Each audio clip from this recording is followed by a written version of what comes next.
Assalamu alaikum. Hello everyone. Welcome back to my another video. In this video, how to make a line graph in Excel. Select the data, go to Insert tab, click the recommended chart, all chart, select the line chart, line,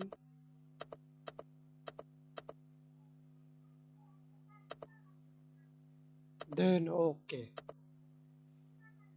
and click the plus icon, add a trend line.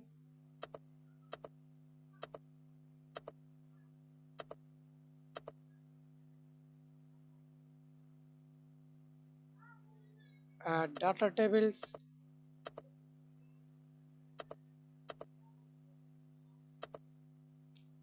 go to quick layout options,